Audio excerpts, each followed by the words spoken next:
जय जिजाऊ जय शिवराय। मी प्रमोद सुस्ते, फलटण मराठा क्रांती मोर्चा।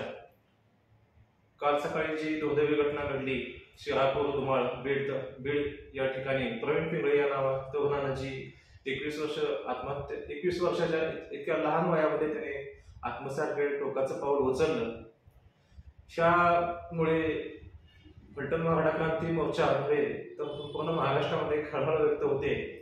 मराठा समाजामध्ये हे आत्महत्येचं प्रमाण किंवा आत्महत्येसारखी टोकाची पावलं जी उचलली जात आहेत ती दुर्दैवी आणि आत्महत्या करून हा आपला जर प्रश्न सुटत असता तर मला वाटतं आजपर्यंत ज्या अनेक आत्महत्या झाल्या त्यातून 100% हा प्रश्न सुटला असता।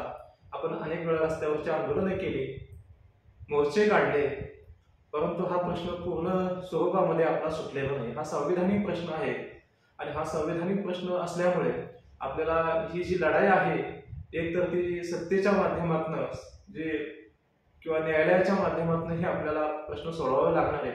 त्यासाठी माझी महाराष्ट्रातील तमाम युवक युवती मराठा क्रांती मोर्चाचे जे समन्वयक सेवक आहेत त्यांना विनंती आहे की आपण आपल्या मुलांवरती खूप मोठ्या अपेक्षा न लादता त्यांना एक अर्धी भाकरी घरामध्ये जी येते ती सुखा समाधानानं आपण खाऊन खूप मोठ्या अपेक्षा त्यांच्यावरती न लादता त्यांच्याशी प्रेमानं बोलावं, घरामध्ये त्यांच्याशी व्यवस्थित आपण त्यांच्याशी संवाद साधावा।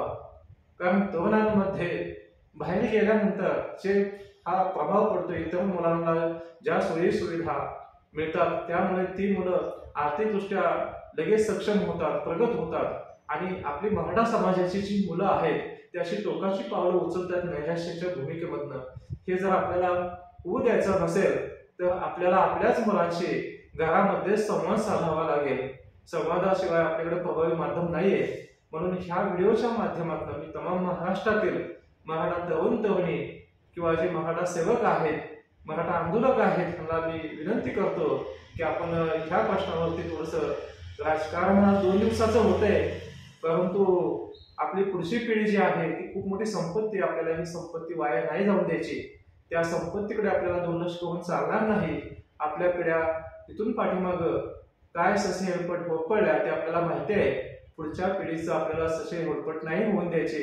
ही मोठी टोकाची पावलं जर ही मुलं उचलत असतील तर 100% आपल्याला ही गंभीर बाब आहे, ह्याच्याकडे लक्ष द्यावे लागेल। एवढीच विनंती करतो मी। जय जिजाऊ जय शिवराय।